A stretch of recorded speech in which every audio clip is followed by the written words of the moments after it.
95.9 and 106.9. Good morning. We're kissing 2020. I welcome you to Earl Stewart on Cars, a live talk show all about how to buy, lease, maintain, or repair your car without being ripped off by a car dealer. With me in the studio is Nancy Stewart, my wife, co-host, and a strong consumer advocate, especially for our female listeners. We also have Rick Kearney, an expert on how to keep your car running right. I dare you to ask a question that Rick can't answer about the mechanics or electronics of your car. Also with us is my son, Stu Stewart, our link to cyberspace through Facebook, YouTube, Twitter, and Periscope. Stu is also the Spy Master Director of our Mystery Shopping Report. He dispatches our secret shopper weekly to an unsuspecting South Florida dealership. And now, on with the show. Good morning, everybody. Happy New Year. Can't believe it. 2021. Well, that was a heck of a year, wasn't it? 2020? What? You're joking, right? Huh? No, I'm just kidding. Anyway, here we are. Your How to Avoid Being Ripped Off by a Car Dealer show in our 17th, 18th, or 19th year. I can't remember. Been doing it a long time. Started out a half an hour, and now we're up to 2 hours. Welcome one and all. Hopefully we have a lot of new folks out there. Love to have the referrals to the show. We're unique. You've heard the recorded introduction, and we're a team in here. We have somebody in the studio that can answer just about any question you could ask about automobiles. I think we're about 50-50 between mechanical, computerized, technical problems and sales problems and leasing problems.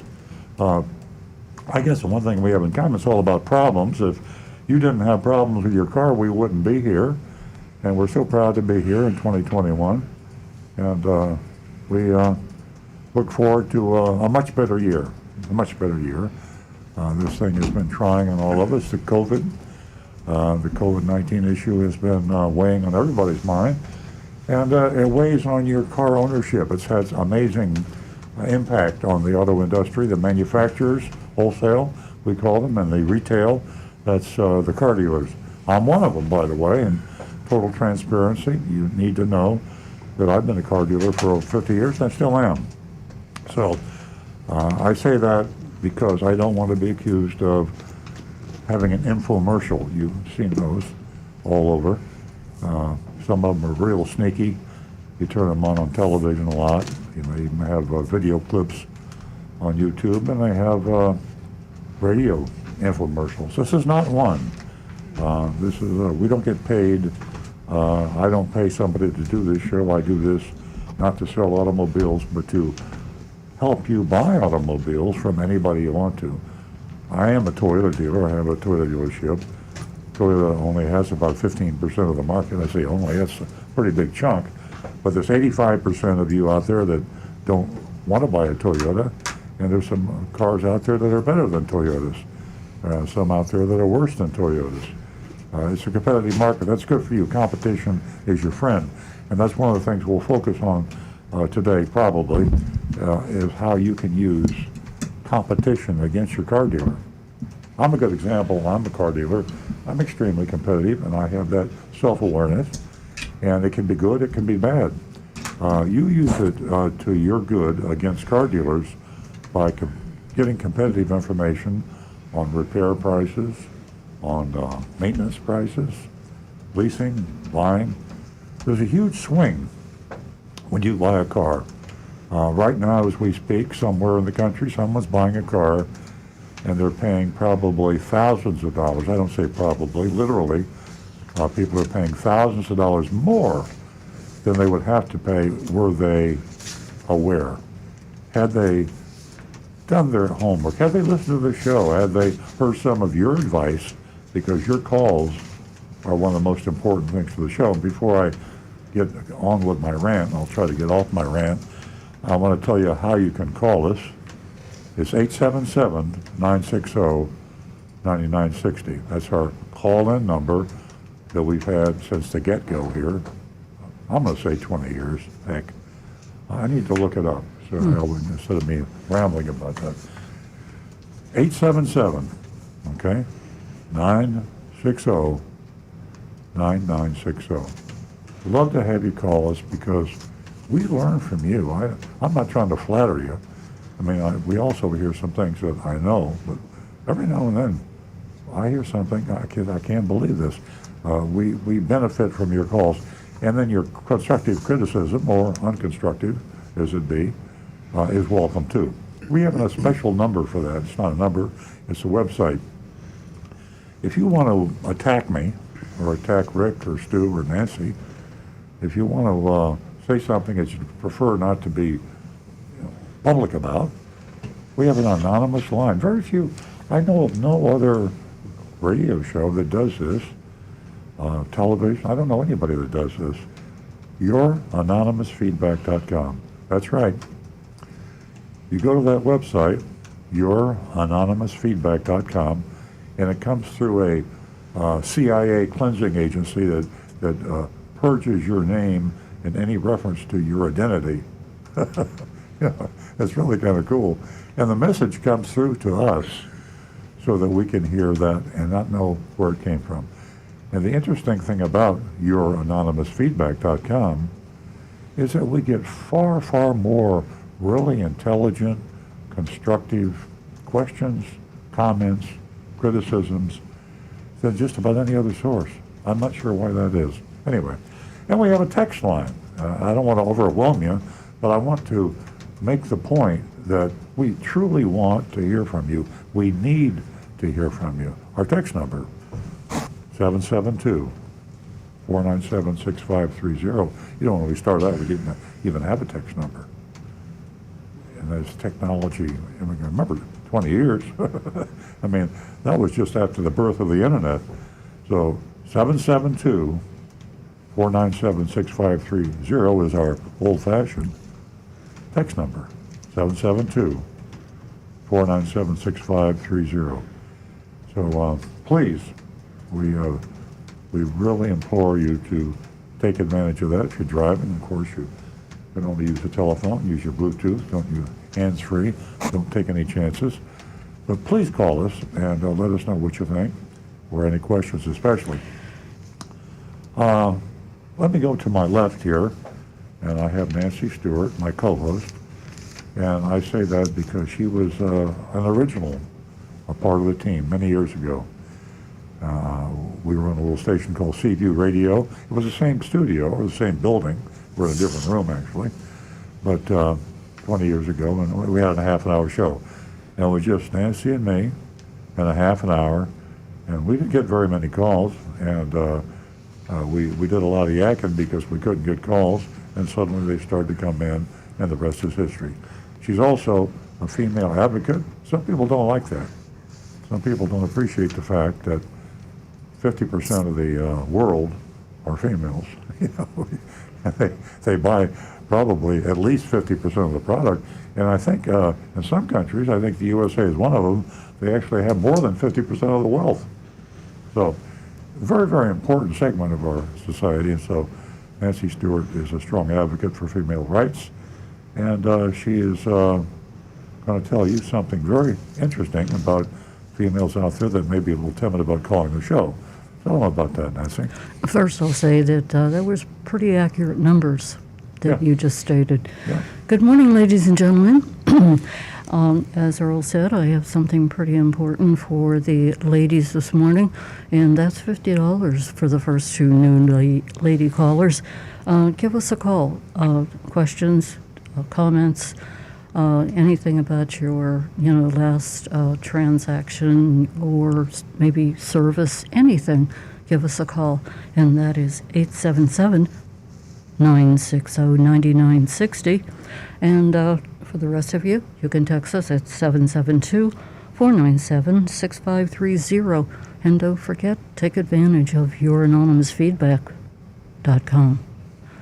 Now back to the recovering car dealer. You mentioned in your opening about the increase of the price of a car and how things have changed in loans. Last week I had a article, and I'm not sure whether I found it or who found it, but it said that amid COVID, the average car loan got $4,000 bigger. Yeah. It's amazing how people are really borrowing serious money now to buy cars, and we've seen an increase in demand. Individually, it's one good advantage of being a car dealer. I see it personally. Stu and I are amazed at how many new and used vehicles are being sold on the market. Manufacturers are having record years, virtually all of them, and so that impact has gone straight through to you, and you're borrowing a whole lot more money. The good news is the interest rates are lower today, but the impact of the COVID the demand, we hypothesized that this demand is you feel safer in your car. You're not going to drive to a group meeting somewhere. You're not going to be in a public place. So where can you be but get outside the house in your car, the sanctity and safety of your car. So people are buying more cars. Very interesting phenomenon. Another reason why our show can be more helpful to you than you would think. Very good. We're here for you, ladies and gentlemen. You make the show. So, as I said earlier, 877-960-9960. Give us a call. We're going to go out to Jersey, and we have Bill on the line. Good morning, Bill. Hi, good morning, folks. Happy New Year to all of you and all the radio listeners out there. Happy New Year. Yes. Long-time listener, and I do put a lot of credence in what Earl and the show brings. So I recently had an experience where, actually I called in before and spoke to Earl about this, but I just purchased a new Acura RDX. And the situation, I can only say it was the worst buying experience of my life. I just don't know if it's a particular dealer or customer service has gone out the window anymore. And my question really is, when you have a poor buying experience, what is the best way to, give them feedback or write online reviews? What does Earl really think is the best way to handle this? Because not just for myself, but for future people who may want to work with this dealer or the particular situation. Should I call the general manager? Should I write a letter to Acura?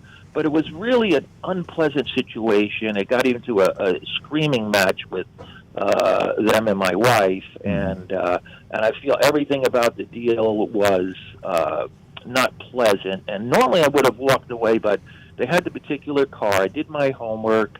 I had 3 competitive quotes. I got the true car pricing, Costco pricing. So I knew exactly what I wanted, where I needed to be on the price. And it really just came down to that it felt like this dealer had more business than they knew what to do with and didn't really care too much about the customer. So I don't know if, obviously Earl doesn't run a business like that, but, this is reality. This is the real world. Yeah. And I was quite upset. And my wife is quite upset with it, whereas it should have been a very nice experience buying a almost $50,000 car. It really, both of us lost sleep over it, the way we were treated over it. Yeah. Well, Bill, that is a very important question, and I probably don't address that issue more. I try to instruct people and train people and enlighten them on how to go about buying a car carefully and so on and so forth. But no matter how careful you are, you experience these sorts of things as you did, you and your wife. And the observation was pretty accurate. In what we call a hot car market, when there's more buyers than sellers, when the inventories are low and the demand is high, and that's where we are. We were in 2020, and we will be in 2021.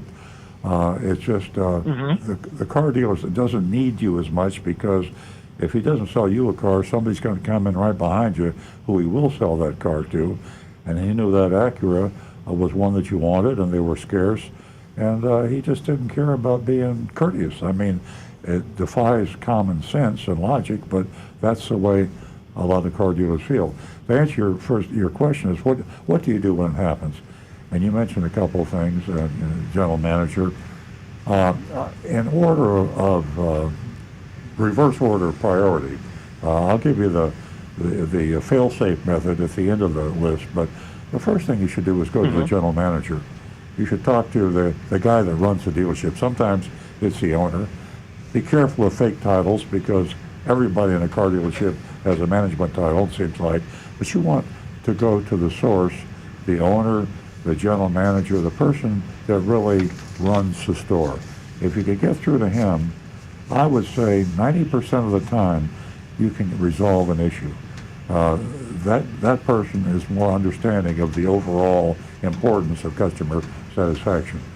When that fails, and it fails a lot of times because no one wants to let people get through to the owner or to the general manager for a couple of reasons. First of all, they're afraid of the criticism that may be excuse me, directed one to thing, them. Earl. Excuse me, Earl. I did read on some of the online reviews that there is a link for the email to the owner, but then someone answered that it is not. The owner is pretty much exists non-existent in this dealership, and it is answered by the general manager, I believe, or a marketing person. Yeah. Right. So your next step after that would be to go to the manufacturer. Now you mentioned Acura. They have an 800 number. Again, this can work, and you should try that after you fail to get through to the guy in charge. Now when that fails, then you have a couple of powerful tools. The most powerful tool you have is the Department of Motor Vehicles. Every state has a Department of Motor Vehicles. The dealers are licensed by the Department of Motor Vehicles. That means that they're really the only people that can put a dealer out of business. If a dealer commits a serious violation, the Department of Motor Vehicles, not through a judicial process, but through just the right of their position in the state government, they can cancel a dealer's license, they can suspend the license, they can fine the dealer, and all this is at the discretion of the Department of Motor Vehicles. So you write a letter to them, you copy the dealership, and you're careful how you write the letter, and that 9 times out of 10 will get you a resolution of the problem. And the last tool, the heavy-duty tool, is an attorney. I put the attorneys last because it's going to cost you probably, and it's a tedious process, and it's difficult. But that's the steps: general manager, and then the manufacturer, and then the Department of Motor Vehicles, and then the attorney. Okay, very good, very good, very good. Well, thank you, Bill. I appreciate you calling in, and that question was on the minds of thousands of people listening, I'm sure. And you have a happy New Year, and thanks for calling. Okay, we are going to go to our callers are just coming in. This is very nice.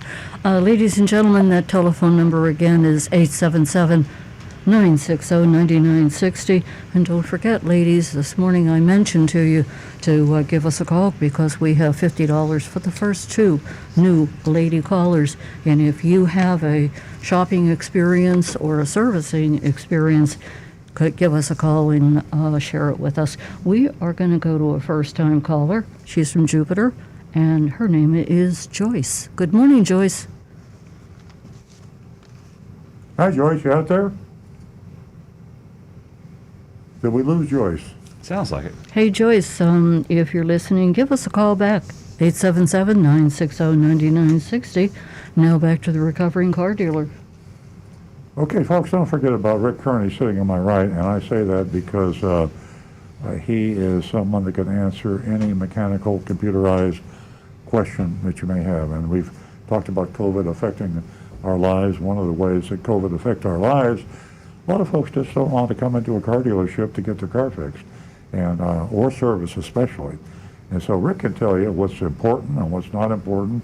There are services that you can delay, and you probably should if you're nervous about it. And he'll also tell you some tips about maybe you can fix it yourself. If you're a do-it-yourselfer, I promise you, he'll give you a tip. If you're not a do-it-yourselfer, he can tell you some places that you could possibly go that would be less, what's the word, chancy, exposed, that would help you preserve your health, is what we're talking about during this COVID thing. And sometimes if you have a problem, it's just not serious, so you ignore it. So Rick Kearney, he's a certified master diagnostic technician. And if you can give him the specifics of your problem, 9 times out of 10, he could give you a diagnosis right here on the radio, by YouTube, by Facebook, or however you want to do it. So give Rick a call, 877-960-9960. He's monitoring by YouTube. He's our official YouTube monitor, so you want to go to youtube.com/Earl on Cars. Here we are, and you can post a question to Rick on YouTube. We've got Stu Stewart, who is our cyber expert. He's our dispatcher of our undercover spy that goes out every week to visit a car dealership somewhere in America, actually Florida, and mainly South Florida. But we do have some remote mystery shops occasionally because we have a team of vigilantes now. It's earlsvigilantes.com who can report in about experiences they have in different parts of the country. So we do encompass the globe, especially Florida and the USA. Stu is had another mystery shopping report, and he's also monitoring, turns out mainly our anonymous feedback line because we get so many, but he also monitors our text. So Stu, what do we got going? We got any texts? Before we get to Stu, let me tell you what, folks. This guy wears a lot of hats. Stu. Thank you very much. You're welcome. I mean, a whole lot of hats. I don't even know where he keeps them all. I think he may have rented a storage unit. So, with that said, we're going to go to Joyce, who's back from Jupiter. Good morning, Joyce. And Joyce is a first-time caller. Good morning. Morning. How are you, Joyce? I'm doing just fine. I'm just interested in your show. It's great. Oh, thank you so much. You won yourself $50. Thank you for the compliment. Oh, thank you. I appreciate it. We pay $50 for every compliment, so bring them on. I'll keep going. How much time you got? Just 2 hours. Oh, Well, thanks for the compliment, Joyce. you're welcome. You're Do- welcome. do you have a yes, question I'm for always us, Joyce? interested in... Excuse me? I said, do you have any questions for us? Anything we can answer? I do. I wanted to know what you think of Carvana. They have a commercial just in our face all the time. You know, Carvana, sidestepping the car dealer. Yeah, there is quite a few of them, I'll tell you that. Yes. They're Car- not Car- just Carvana, but it's an example. Yeah. Carvana is unique. We'll be looking back on Carvana in 10 years saying they were the first, or one of the first, to understand that people will buy a used car online and that you are able to have a satisfactorily, purportedly, I have no reason to suspect otherwise. We've shopped Carvana, some ourselves, and I think they're a legitimate outfit. They're certainly on the New York Stock Exchange. They did a big IPO not too long ago. They're very well financed. They advertise a lot, and they're pioneers. They're losing a lot of money, and they're doing that largely because of their growth and their advertising.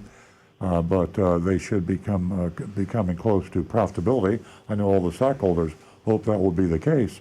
But they tapped on something that a lot of people were afraid to look at and recognize that you can, in fact, if you hang up your shingle and say, we sell cars online, people will come to your computer website and buy a car from you.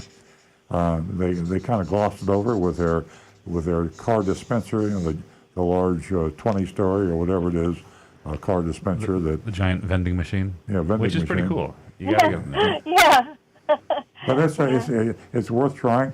I say this about Carvana or anyone else that's in the car business: get a price from Carvana, then shop and compare it. Competition is your best friend. So go to your local car dealer, independent used car dealer.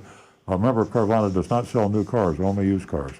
So if you're buying a used car, get comparison prices from 2 or 3 other used car sellers, be it online or otherwise, and then go with the best one. But get that used car checked out by an independent mechanic. The single most important thing you must do: have your mechanic check the car out. Any used car you buy, whether it's from Carvana or CarMax or your local dealer, have not their mechanic, not the one they recommend, but the one that you recommend, the one that you know. If you don't know one, check around, check Google ratings, check other things for for a good certified technician that could give you the summed up on that car you want to buy. And Joyce, let me add this to the mix. If it wasn't difficult enough to purchase a vehicle today, but you can make it a whole lot easier. You can even get a lower price by going to the internet. It's a great place to go. And, you know, for those of us that are born and raised before this digital revolution, I'll call it, there are more of us that really feel a little bit nervous about going online and purchasing a vehicle. But I'll tell you what, you do your homework and apply certain techniques, meaning, you know, what you want, what you need. And all of those details are extremely important. And I promise you, you'll get one heck of a deal. Oh, great. Thank you for that. You're welcome, Joyce. Is there any other questions?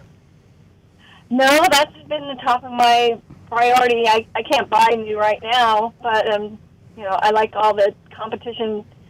Use that to my advantage. I like that. I'm going to have to keep that in the back of my motto for when I'm going out there. Yes, yes. Well, the advantage of not being ready right now is that you have a lot of time to put into, you know, all the information, and there sure is a lot of it out there.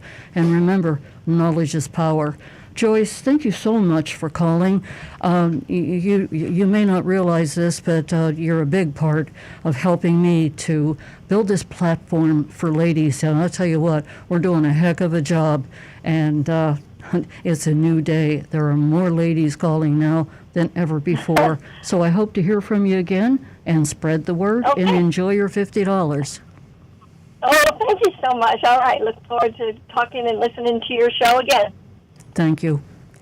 Okay, Thank you. we are Bye-bye. going to go to Stu, and he put on one of his hats. You were talking about hats, yeah, and I thought that was a great segue. And folks, we didn't plan this, but speaking about hats, Earl's smiling over there behind his mask. I can see it in his eyes. We have hats for our vigilante team, and I messed up. I was supposed to bring them in. We were going to wear them today, but I didn't take them home, so we'll have to show you on our heads. We'll model them for you next week, but John, is that clear? So that is the embroidered patch on the hats that all of Earl's vigilantes. Let me take a look at that. Yeah. Do we have enough hats to get one out to our current vigilantes? We or? do. Yeah, it was a sample size, but I think we still ordered 20 or 30 of them. Oh, great. And so that will cover all of us and the vigilantes. But All I you think vigilantes out there, you hear it? The hats are in the mail. There it is, when you folks. see them, How do you like you're going that? to want to become a vigilante just for the hat. Oh, amazing. You'll be proud to wear that hat. And so that will be just one more hat that I wear. Even though I'm not a vigilante, but I guess we kind of are. That all of us here in the studio are the original vigilantes. So, but we got the hats for it, so we'll make it official for you guys. So you can look forward to that next week, folks. Yeah, that's right. We do have a lot of text and anonymous feedback coming in, and I want to start with Anne-Marie, because it was waiting for me when I sat down this morning. So, Oh, good morning, Anne-Marie. good morning and Happy New Year. Anne-Marie says, good morning. I've heard that this pandemic has adversely affected this country's manufacturing capabilities. Everything from infected employees being jammed together in meat packing plants to delays in getting parts and other materials for our manufacturing facilities. In general, people just don't or can't work efficiently when they are sick or the workers next to them are sick. That being said, I'm sure that people are doing the best they can with what they've got. This pandemic is messing up everybody's daily lives. I was wondering, since you have a dealership and do mystery shopping investigations, have you noticed any decline in the quality in any of the vehicles made since the pandemic started? It's a great question. Has your mystery shopper noticed anything amiss that would be readily apparent, like the fit and finish of vehicles not being what they used to be? Have any technical service bulletins been issued for any problems arising from this pandemic? And what impacts has the vehicle manufacturers encountered that may affect their customers? Thanks. Amory, you think more deeply about the car business than I do. I mean, I wonder about these things, but you wonder about the most interesting things. Rick is probably the guy to address this as far as like things that he's noticed, like on is the mechanical and the fit and finish. Yeah. Excuse me, everybody. Yeah. Anne-Marie, you and I, we're going to have our own show. How do you like that? Because I wondered about the same thing. I mean, being able to get parts and everything in between, and what they're using in service, Rick, to substitute for something you just can't get. Now on to Rick. Well, the first impacts we saw were just on production, and that was back in the spring when they actually shut down the production all across the country. That was when we first got the pandemic. So the first thing we saw was it was very difficult to get a car, and inventories got really, really light. We're always seeing issues. All manufacturers do. I don't know any that we can pin to the pandemic, but Rick might know. It would be near impossible to pin it to the pandemic, especially since a lot of issues on cars don't show up for several years until the cars have had time to break in or something. But I don't think we've really seen a big change in the quality on the cars. I think the quality has been there. Supply of parts has Still had a minor impact. Yeah. A small impact here and there on some things, but not enough that has really given us a big a dent in the problem. Nothing that I would call, oh, this is a bad issue. Mm-hmm. It's just minor little things here and there, and so we compensate. We work around it. As far as the mechanics go, one of the things is everyone is wearing a mask in the shop, which unfortunately, is you're in a kind of hot environment, and it's a heavy physical job most of the time. How do you complain about? We have an air-conditioned service department. Oh yeah, but it even in there with the doors opening and closing all the time, and certain areas It could be a worse. little warmer. It could be a lot worse. Yeah, it could be a whole lot worse. But with wearing the mask, it does slow us down a little bit, especially the older techs like myself. We have to take certain things into into consideration. So it does slow down the work process just a little bit. But we're also a lot more conscious about such things as wearing gloves a lot more often, keeping the cars a lot cleaner where we can, really just going all out to make sure that we're trying to protect the customer. Yeah, it's a little to the process. Yeah, almost to an overkill point. But I would rather go overkill on protecting the customer and protecting ourselves. So, Rick, are you saying that the impact that was made on parts and everything else in the beginning when this pandemic hit, it no longer exists right now? You can get things easily that you need. Yeah, we can get the parts and supplies. I don't see any issues going on there anymore. Exactly. I'm going to have to interrupt everybody. Does Anne Marie have another continuing?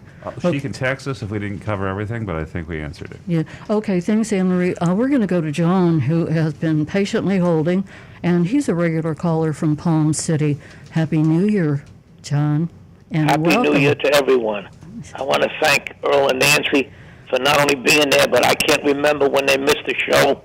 It goes probably back to when you went to a convention in California. I don't remember. But you're there each and every week to educate us on the automobile field. Now, I got two questions for Rick, and it's concerning batteries. I'm looking, and I'm seeing a battery on my one car. It's going on, stamped on it, 4 years in February.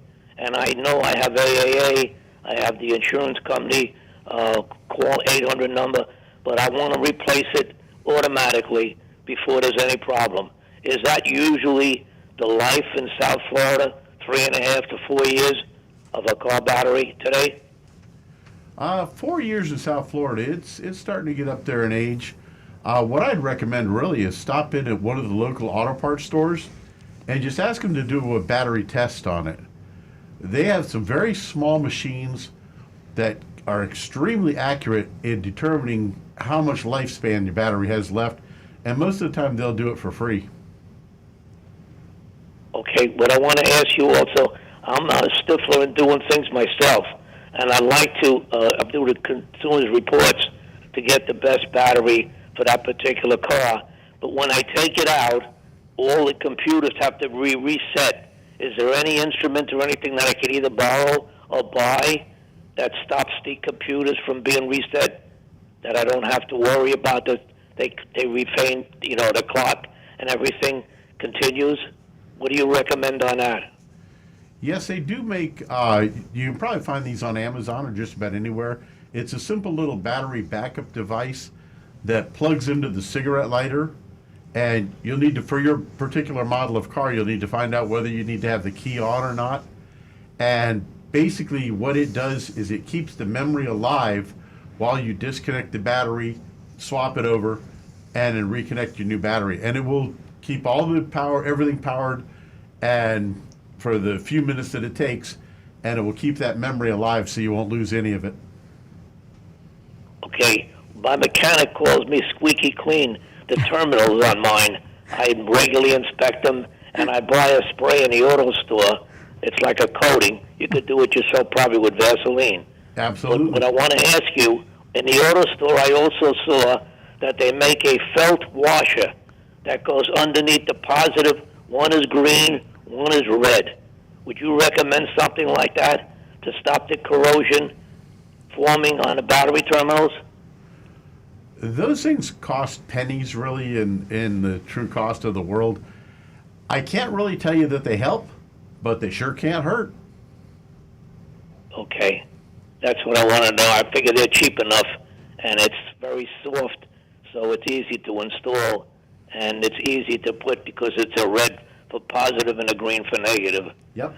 But the point that I want to take people is, people think it's battery failure. That's number one. I think it's terminal failure here in South Florida, especially with the dampness and the weather, that they should watch the battery terminals very carefully, that no corrosion forms. Absolutely.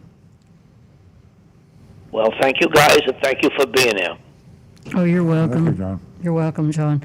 You know, a whole lot of thank yous to Earl, who's here every single Saturday morning. And I'll tell you what, he's filled with so much knowledge. It's just amazing, and it's all free. And you, the listeners, are an important part of this show. And if you want to take in and absorb all of the information he has for you, well, you can just tune in every Saturday morning. We enjoy your company. Give us a call toll free at 877-960-9960, or you can text us at 772-497-6530. You know, I wonder if John was watching Jay Leno's Garage show yesterday with Elon Musk. Yeah, I don't know. That was really an interesting show. Rick, did you miss it? Unfortunately, I was tied up the whole day yesterday. Yeah, it was amazing. I didn't realize that there's a race car driver who's blind. Yeah, amazing. Okay, back to Stu. Yeah. Okay, we got a text from Bobby B. in the Villages. I'm guessing that factory recommendations for oil change intervals is the bare minimum, not ideal interval. Wouldn't my engine be healthier and perform better if I changed my oil 3 times per year or even 4 times? That's a Rick question. No. No, with the new synthetic oils, once a year is all you really need, and 10,000 miles. I understand the thinking. I mean, they're saying Yeah. like, okay, if we put a whole lot of recommendation, you know, for a lot of intervals, people wouldn't do it, so that's the bare minimum. But I think they got it pretty wired down. You can brush your teeth 25 times a day, too. You'd have really, really healthy teeth, but your gums might be messed up. The only thing I'll say is, if you've got an older car, a much older car, with 175, 200,000 miles on it, and it's starting to use a little bit of oil, you know, and it's a much older vehicle, at that point, yeah, maybe change the oil a little more often. Okay. But even then, I would consider switching to conventional oil and change it more often that way for less expense. Okay. All right, next one. No name on it. It says, I love your show, and I've been looking forward to the next time I will buy a car so I can put your advice to use. Well, that time is now, I think, assuming you can confirm now is the best time of year to buy a new car. I've gotten 3 prices from 3 Toyota dealers in the last 2 weeks. It was a struggle to get an out-the-door price from 2 of the 3, but I did it. My question is, what do I do if or when they try to change the terms when I actually show up to deal? Well, I think that should be, again, decided in writing, so you don't waste your time. And I'm not sure how far away you went, but you don't want to drive 30 or 40 or 50 miles, find out that they changed their mind, and they might. So the best thing to do is when you pick the dealer that gave you the best out-the-door price, confirm that in writing. And you want to answer to your confirmation. So let's say the price, I'll use round numbers, is $20,000, and you got that's your lowest price. So you go online, you email the salesperson, and you say, I'd like to make an appointment to come and see you this afternoon at 2 o'clock. I have a check for $20,000. This is your out-the-door price on such and such, and specify the vehicle that you agreed upon. And I'll be there at such and such a time. I'm going to hand you the check. I'm going to get in the car and I'm going to drive home. Are there any issues that you perceive, or may I do as I described? And then you have something that's a legal document. Not a lawyer would say it's not legal, but a judge would use that as probable cause for deceit and deception if they didn't honor it. And I would suggest that you do that before you make the long drive. Okay.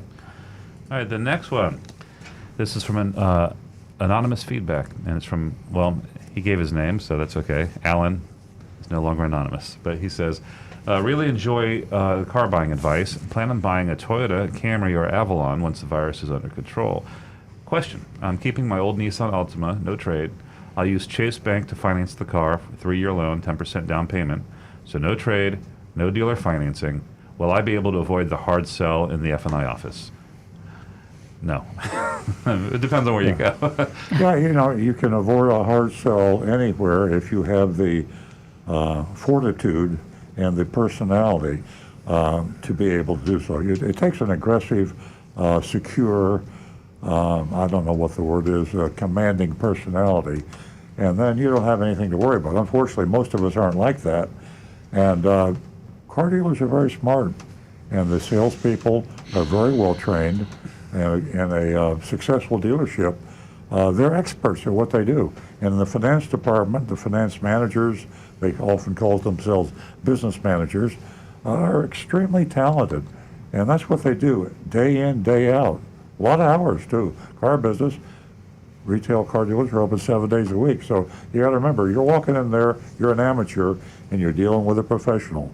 And the pressure might not be so obvious. Mm-hmm. So it's not easy to avoid deception. Yeah, Alan, that's one of the things that finance managers are trained to. They're called cash conversions. In your mind, you're not paying cash, but to the dealership you are, because you'll be showing up with a check or a draft from the bank, and they're trained to overcome that and try to convince you to go with their financing, which, it's worth hearing it out but you still might be subjected to some pressure there. Solution to your problem is this: get your best out the door price on financing, terms and interest rate and payment from your bank and your credit union if you can, and use that. And then that way there's no conversation. This is the deal. You're not going to buy anything else in finance. You're not going to buy any of the products they offer you. You just want them to finance it. Can they match that payment in terms and interest rate? If so, let them do it. Yeah. But if they can't, go to your bank or your credit union. You take control of it by getting competitive bids. I know I'm redundant. I know I say this all the time. Competition is your friend. It's your friend when you get a trade-in allowance on your trade-in, when you price on your new car, and on your financing. Competition will win the war with the car dealer. Okay, that's a great segue for me, using the word friend. Remember, ladies and gentlemen, you're not there to make friends. Definitely not. You are there to purchase a car, and remember, they are there to sell you a car. There is no friendship here, so keep that in mind. Now back to Stu. Alan has a follow-up to his question. He says, also, I know the dealer is entitled to a profit to stay in business, but what is reasonable and fair? In Georgia, the tag and title fee is about $38, and sales tax is 6.6%. Most dealers are adding a $5.99 dealer fee.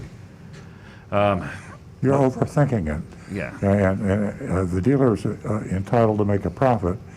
It isn't how much he's entitled to make. A dealer, see, that's the nice thing about being a car dealer. I understand both sides of the equation. A car dealer is entitled to make as much money as he possibly can if he operates his dealership honestly and ethically.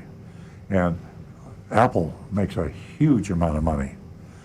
Apple sells an amazing product, and Apple charges a lot of money for their products, but you get value for your money, and you get treated with courtesy, respect, and transparency. So car dealers are entitled. I don't complain when a car dealer sells a car and makes a lot of money if he does it honestly and ethically. And there is something to be said for buyer beware. See, I'm wearing my dealer hat now. You should be educated and you should be prepared when you go into buying a car, just like when you buy an Apple computer. You should check with Dell, you should check with all the other competition out there for Apple, and buy where you feel most comfortable and you have the best product. You can really intimidate the salesperson, the F&I people, with all that knowledge whenever you walk in. And guess what, folks? You're in control. Ladies and gentlemen, give us a call toll free at 877-960-9960. Now back to Stu. Do any of your YouTube fans have any questions right now for us? Yeah, I do have one right now. Helen Lasky says, Happy New Year. This is Helen from Malabar. What happens when a dealership advertises a promotion on their homepage and then fails to honor it?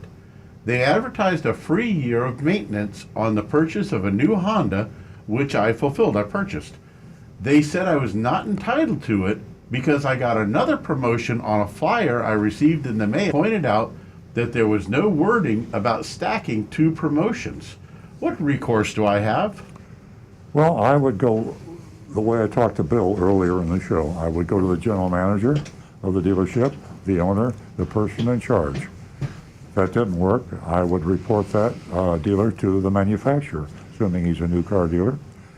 And if that didn't work, I would go to step number 3, which is the Department of Motor Vehicles. If in fact there is an offer in writing on their website or wherever, and even in the fine print, there's no disclosure that exclusive of all other offers. See, that's a typical fine print. They make 6 different great offers, and they all sound like they're cumulative and together. But if you look at the fine print, they typically say this offer is exclusive of all other offers. If that was not in the fine print and that was not said, then you have a great case with the Department of Motor Vehicles, and that'll be free. They'll get a letter from the Department of Motor Vehicles, and you'll never see a dealer snap to attention and do the right thing faster than that.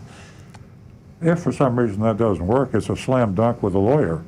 You'll have to get a lawyer that'll do it on contingency, take 40% and sue them for damages and so on and so forth. But I think if you go to the general manager, it's a simple question. You have to disclose your offers in fine print. Even fine print technically is a violation of the Federal Trade Commission rules, but I don't want to get into a law school thing here. Simple thing is, go to the general manager. That'll probably get the deal done. Have you been watching the practice? Is that it, Rick? You got any more over there? We're caught up right now. Okay, great. We'll go to anonymous feedback. Good morning, Earl. And this is a question for Rick. Have you heard about Toyota having bad spark plugs?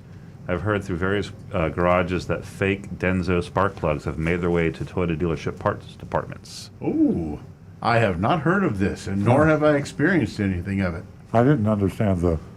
Well, he's... Behind your mask, there was a phrase, they... Denso, maybe? Because the manufacturer? No. I'll go right back to it. Parts, yes. Parts departments. Having bad parts departments? Yeah, he says he's looking online. He says he's heard about fake Denso spark plugs making their way into Toyota parts departments. Like they're out in the market, and maybe parts departments are buying these counterfeit plugs. Well, it happens. I mean, parts, fake sounds like a bad thing, but if it's not an original equipment manufactured part by Toyota, it can still be a quality part. And I'm sure there are parts departments in Toyota dealerships and all other dealerships that stock parts because they can buy them cheaper elsewhere. Oil filters might be an example. And if they find a quality oil filter, and they will sell it to you, maybe for less, maybe not. If they don't sell it for less, they're buying it for less, and they're making more money on it. But just because a part is quote-unquote fake doesn't make it a bad part. Especially in collision parts, you have to be careful because they probably haven't been tested if they're not an original equipment part. But oil filters, spark plugs, I mean, there are a lot of parts out there that are quality that aren't made by the manufacturer. Correct. Okay, we are going to go to another caller who would like to remain anonymous, and she is from West Palm Beach. Good morning. Good morning. Hey, Rick, this is the lady who had the Prius that used only you to service her car. Could you repeat that? Yeah, is Rick there? Yep. He right is. here. Yeah, we're all here. Yeah. Okay. So I recently bought a Toyota Corolla from your dealership, and Rick used to service my Prius. He was the only person who ever touched my beige Prius. Rick, Oh, this you know who I Marilee. am? Yeah, hey. Okay, so excuse me, I'm calling because I want to compliment everybody. Rick's been servicing my car for the last 5 years, and he is absolutely excellent. And when my car died, and I had to buy a new Corolla, your dealership was the only one I was going to come to, and Gianti was my salesperson, and he was excellent. And I never got pressured by the finance guy. I walked in with a voucher, and I told him I had it. I got a great trade-in, and the experience was just terrific. So I just wanted to say that and say thank you to everybody. Oh, thank you. That was really nice. I'm Thank sure you. Thank Rick you very much. appreciates that. Thanks so much for the call. You are welcome. And Rick, when my Corolla needs servicing, I'll see you again. Oh, we thank go. you. Well, Happy New Year, and I'm sorry Rick blew your anonymity. keep on listening and spread the word. We love the lady Okay. callers. Okay, great. Thank you. Happy New Year. Happy New Year. 877-960-9960. I forgot she requested an and I'm like, why are you hitting Rick? Rick almost got knocked over there. Sorry. All right, let's go back to some real anonymous people. Hey, I didn't hear. I can't remember what her name was. So, okay. This is really good. I think this came up probably because we talk about if you're looking at a used car, if possible, bring that used car that you're considering buying to your mechanic or somebody that you know, somebody that you trust. But the question says, when you get a mechanical inspection, it doesn't have to be your mechanic if it's too far away. Just go to a mechanic near the dealer that you're buying from, but just don't go to the one that the dealer suggests. Very wise. Now, what I'm not clear on, and you might be able to answer, is I don't know if you can get a free inspection or even an inexpensive one, but it shouldn't be too much money. But if you know somebody, they might be. If you get a free inspection, they're trying to sell you something. Yeah. Free inspections, and all dealers do this, by the way, come in for our complimentary 25-point inspection. Well, it's complimentary because they're trying to find something to sell you, and they get paid on commission.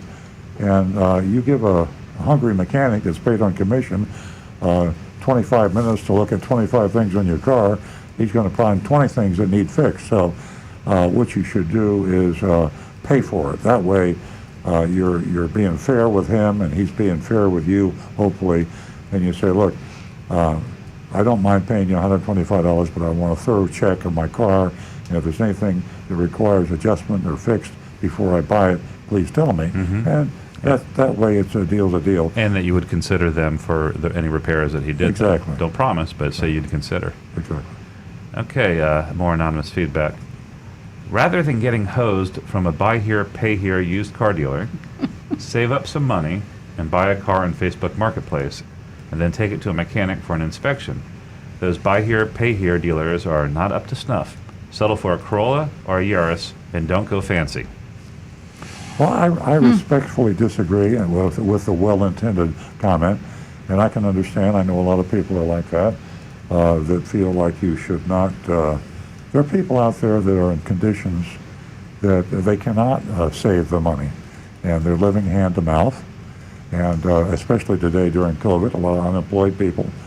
And buy here, pay here dealers have a bad reputation. I used to be a buy here, pay here dealer. And I guess I did have a bad reputation. But you can still be an honest, fair, buy here, pay here dealer. And what they will do for you if you are in a situation where you're literally living hand to mouth, you're having trouble buying food, you're having trouble buying groceries, and you need a car because you can't get to work without a car, where are you going to go? Who are you going to call? You go to Buy Here, Pay Here. And you make a weekly payment, usually, and you don't have to have good credit. Yes, they charge you too much money, and they charge you an extremely high interest rate. But where would you be without it? Without the car? You might be homeless. You might be hungry. So Buy Here, Pay Here dealers do serve their purpose in life, and there are good ones. I'll name you one that I know of, particularly Beach Cars in Palm Beach County. They've been around for a long time. They're honest. And they do charge a high interest, and they do charge a lot of money for the car. And if you don't make your payments, they'll come and get your car. But you could call it a necessary evil. And some people can't save money, so I didn't want to go on and on. Yeah, there's a place for them. All right. We got more. We got a whole bunch of them. I could take up the rest of the show with these. Why do some car dealers offer things like free oil changes, window tint, and paint protection? If they're giving away, doesn't it cost them money? I find it difficult to believe that they really are giving that stuff away, and I am assuming the customer is paying for it somehow. Nothing is free. Of course, your observation is right. The things that they talk about are typically overvalued hopefully in your eyes. Window tint has a higher perceived value than what it actually costs the customer, and nitrogen in tires, all the things that you see that are sometimes given away free have a high perceived value. Like Zurich Shield. Yeah, Zurich Shield in our mystery shopping report. Don't forget steak knives. By having something that they say is free, it sounds like you're getting something good, and it's not as valuable as you think it is. Yeah. Pinstripe is one of those. Yeah, good point. Yeah. Exactly. Pinstripes I see on these addendums for like $100, $200. I can tell you, it literally, if you do the materials is negligible. It's a roll of tape, and they might pay a technician, maybe $10 to put it on. So it's a $10 value, maybe an $11 value that you charge $200. Hey, back in the day, what was the cost of a gold package? How much money was made on that? That was amazing, amazing time. You just brought back a memory. That actually was kind of a labor-intensive thing. They did like this electrophoresis process where they actually applied gold to the emblems, but I can't remember. They charged a lot of money for it. And your instincts are right. Probably a lot more, a huge markup from what it actually cost the dealer to put on. Okay. Hey, let me take a minute and bring up that topic that we spoke about earlier, and that's Earl's Vigilantes. I don't know whether you saw the logo that Stu showed all of us this morning, but gosh, this thing is getting huge.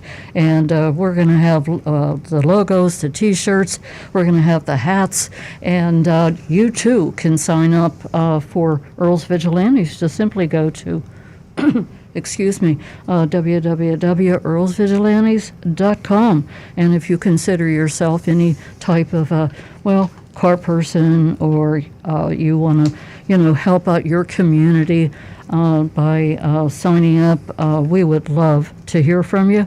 And you don't have to consider yourself what I call an auto expert, but just a little bit of knowledge will help. So go there and sign up, earlsvigilantes.com. Come on, ladies, I want to hear from you too. So get up there. You'll have a hat. You'll have a T-shirt. It'll be a whole lot of fun. Nancy, can you make an appeal for some female vigilantes? I realize we have about a dozen vigilantes all across the country, and they're all guys. We need some women helping out with this. Did you hear what Stu just said? Mm-hmm. Did you hear what I just said? Well, they're not going to listen to me. They'll listen to you. Ladies. Come on. I know you know a whole lot about cars than we once did.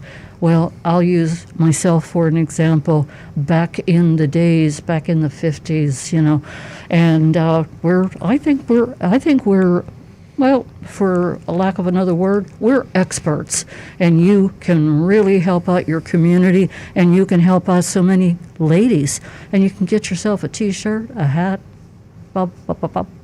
It'll be a whole lot of fun. That's right. So sign up. Earl'sVigilantes.com. All righty. This is the text. This is from Kristen in Daytona Beach. I was just listening to the last caller, and you mentioned that everyone in a car dealership calls themselves a manager. This is hilarious.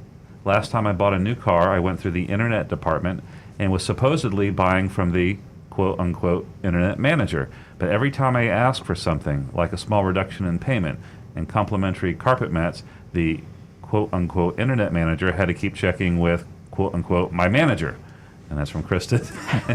Like, yeah, if you're the manager, you don't have any authority. A lot of times, Kristen, the dealers don't realize that's happening, and they tend to assign titles that sound good. In our service department, the person that greets you in the service department is a service salesperson, but they call themselves assistant service managers.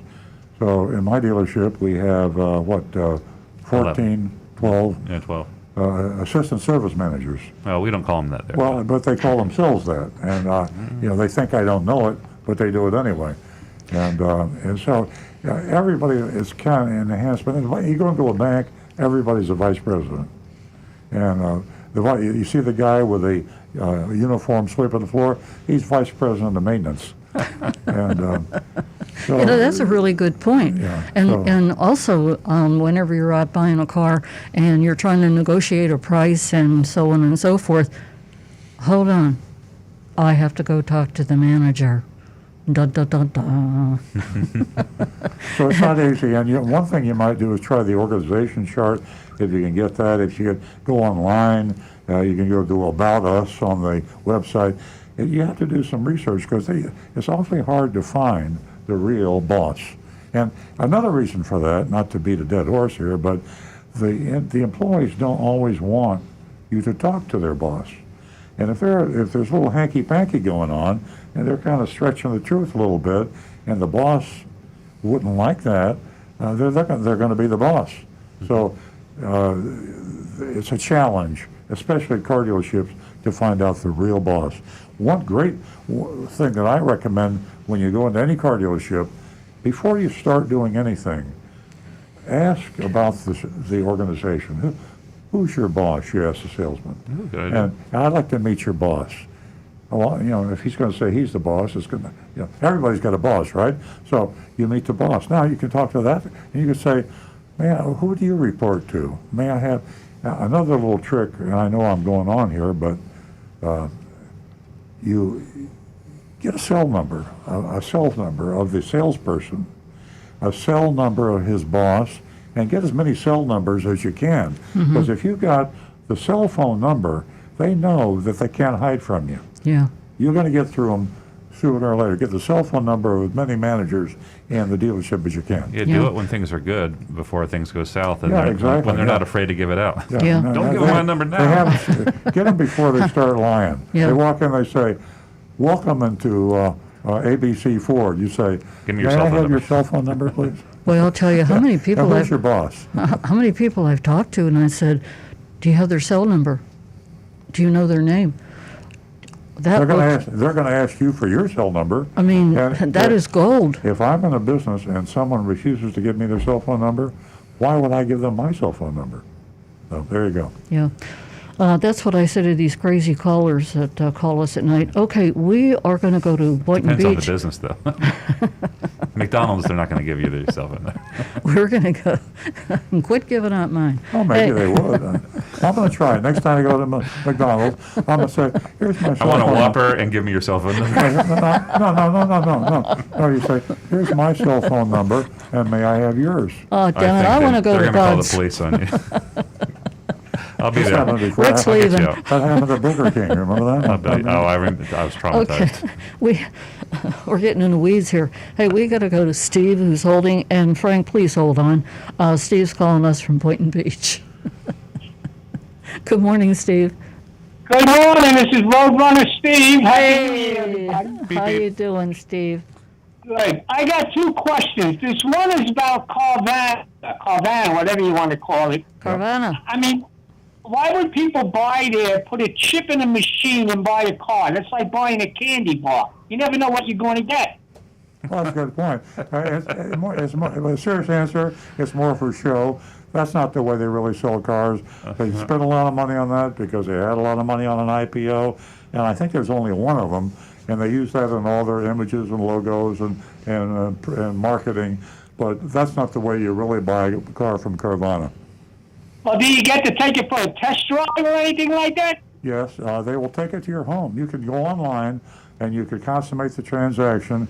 They'll bring the car to your home, and then you get to test drive it, and they will appraise your car at your home, take the car back, you write them a check, and it's a relatively honest online experience. But yeah, you better test drive the car, and you also better take that car to your mechanic and have him check it out before you buy it.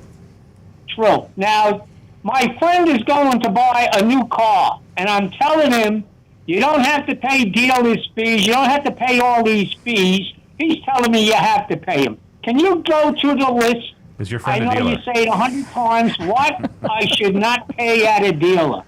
Steve, you don't really care if you pay a dealer fee as long as the total price out the door is competitive. So rather than play the dealer fee game and demand that the price be taken off, the price for the dealer fee be taken off the price of the car, just say, listen, give me your best price, include any fee you want. You can include a fee for getting a haircut. I don't care what fee. Sell me the car for $1. Yeah, I don't care what you put in there.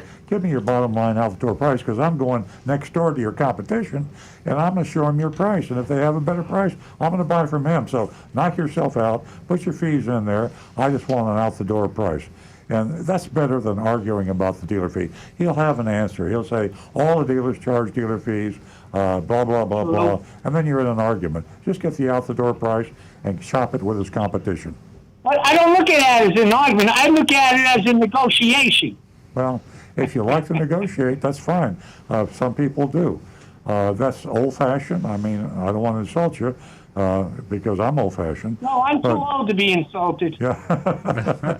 But if you love to negotiate, then knock yourself out. You can argue with them, and it's just going to take you a lot longer to get a good price. And I believe you will get a good price, Steve, because you sound to me like you have a very commanding, aggressive personality, and you're the type of guy that can negotiate a good price. But Well, that's from being a New Yorker. You know, we negotiate everything. I hear you. I know. I've been to New York. I know what you're talking about. Out of a fish in a fish store. Yeah, we might use you for a mystery shopper. I want to. I very much You want to. might. We'll give you a local dealership. And we'll ask go you to torture them. No, I would have to bring my blood pressure machine because I would just watch it go up with all the lies they would tell me and watch their nose grow. Oh, boy. With all that stuff. Because I only bought one new car in my lifetime, and it was a 1996 Dodge Neon. What a piece of junk it was. I was about to say, I'm sorry about that. I got rid of it within a year. The car would stop and shut off at a red light. All the gauges would go down. I had to start it up. Yeah. But I should have known better. When I got the car home, the headlights didn't work. I had to go back to the dealer, and they had to install a fuse. Used car is a much better value, Steve. You're a smart guy. Don't buy a new car. Buy a late model used car. Get it checked out by a mechanic, and you're saving yourself a couple grand. And That's what I did. That's why I listen to Car Talk Radio. Yep. Listen and learn. Yep. There you go. Even if it's a little... Oh, by the way, I had my Roadrunner out last week when it was nice and cold out. That cold air got under that hood and added another 25 horsepower to the car. I could hardly wait to get to that green light and just take off. Yeah. Sounds like that old song, Maybelline. You remember that? Yeah, but I'm just glad there was no cops around. Cold air making my engine go good, or something like that. Yeah. I was the red bullet on 441. Look at. Okay, everybody have a happy and safe news and talk. Same to you, Steve. Bye-bye. Thanks so much for entertaining us. Okay, we are going to go to Frank, who is in Jupiter Farms, a regular caller. Good morning, Frank. Well, good morning and Happy New Year to you guys. Happy New Year. I got a couple of things, so I'm trying. I'll get one out of the way real quick. I'm into spring house cleaning, which obviously is winter, but that's all right. It's springtime here compared up north. I got dozens, no, I got hundreds of car magazines. Car and Driver, Road and Track, Hot Rod, Automobile. Is there anywhere that anyone might want them? Or anything for like your mechanic break room or something? Any of that help you guys for anything? Rick, what do you think? Truth be told, most places I could think of, World Magazine, it's really hard to say. I wouldn't know of any place to tell you that would really be wanting to take a bunch of them. Maybe some of the trade schools or tech schools. That's a good idea. Yeah, a lot of the students there. Yeah, that's some of the things that try to help get them more interested in the idea of it. Good thinking. Yeah, I hate to throw them away. They're in really decent shape. I mean, you can only read so much, and this for you, it's only $8 a year. And I go, yeah, it's a great deal, but like you said one time, a bargain's only a bargain if you need it. Mm-hmm. When you're getting like 10 magazines a month, there's just no way to read them. Having said that, the other place I used to take them to were like some of the places, the tire shops and Midas, but now most people don't want to leave anything out there because of the COVA thing. So, Yeah, I was just going to say that, Frank. I noticed the other day I was in an office that always had magazines everywhere. The office is cleared out because of the pandemic. We've done the same thing. Yeah. What Rick suggested, it might be a good idea. Yeah, I'll look into that. Mm-hmm. On a second note, one of my friends was looking for a car, and he's found a 2008 Charger, I believe, or something that they used in one of the police things or municipalities. It's got 265,000 miles. Wow. And they're trying to sell it for $6,000. And I said, why throw that money away? That car is probably worn out. Yes, I know they can go up to 200,000, but 265, and the guy doesn't want to budge on his price. And he says, well, I put a new alternator in or something. I go, So here's my question for you guys, and I guess I could have called your dealership. Do you still have the 0% financing on the new car, on the new trucks? He's looking at a Tundra. Toyota has a bunch of different finance specials, and 0% is one of them. I got to check on the Tundra. I don't think it's on the Tundra, but usually it's this time of year they have a pretty low interest rate. It might be 1.9 or 2.9%. Okay, I can check for listen to the show. I'll send you a text so I can look it up if it is on the Tundra, so you can let your buddy know. Okay. Yeah, because I told him to go see you guys. Obviously, to Costco. He is a veteran, a disabled veteran, but he's just been taking advantage of cars so much. And I said, you got to go see Earl's store. I mean, I'm not trying to make an infomercial for you guys, but you're making Earl nervous. No, it's definitely. And Frank, you said something earlier about 250,000 miles on a 2005 vehicle. That's not a lot of mileage for a 2005 vehicle. That's 15 years old, and if the car had been maintained carefully and you get a good check on an independent mechanic, it could be a good buy. Well, but he said it was a ex-police car, didn't you say? Yeah, it's not like one of those type of deals. Well, I would run from it. Well, I would disagree with Rick on that because the police cars and rental cars used to be considered bad buys, and that's before cars got better. And police cars now are well maintained. They probably had their owners' recommended maintenance done more religiously than those owned by retail people. And it's the rare police car that's driven at 180 miles an hour in a chase somewhere.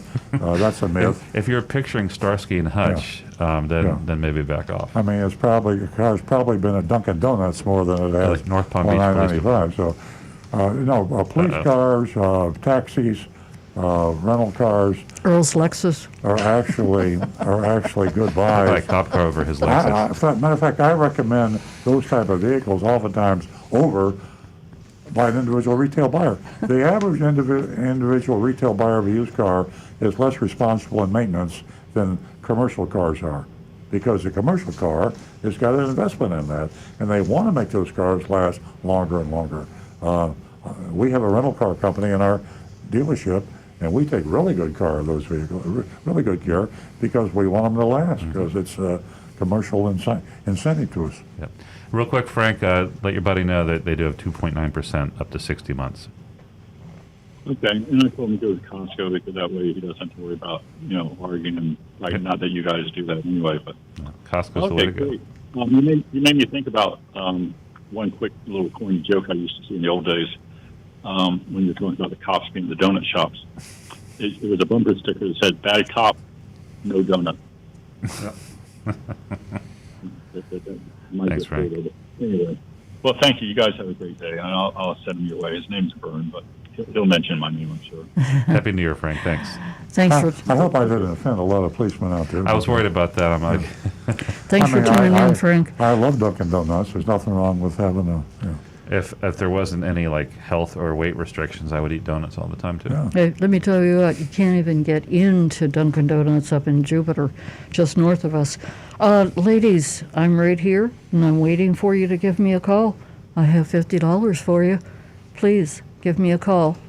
Did you have a shopping experience, service experience, or would you just like to call and comment on the show? 877-960-9960. Rick's got a YouTube. We got a little backup here.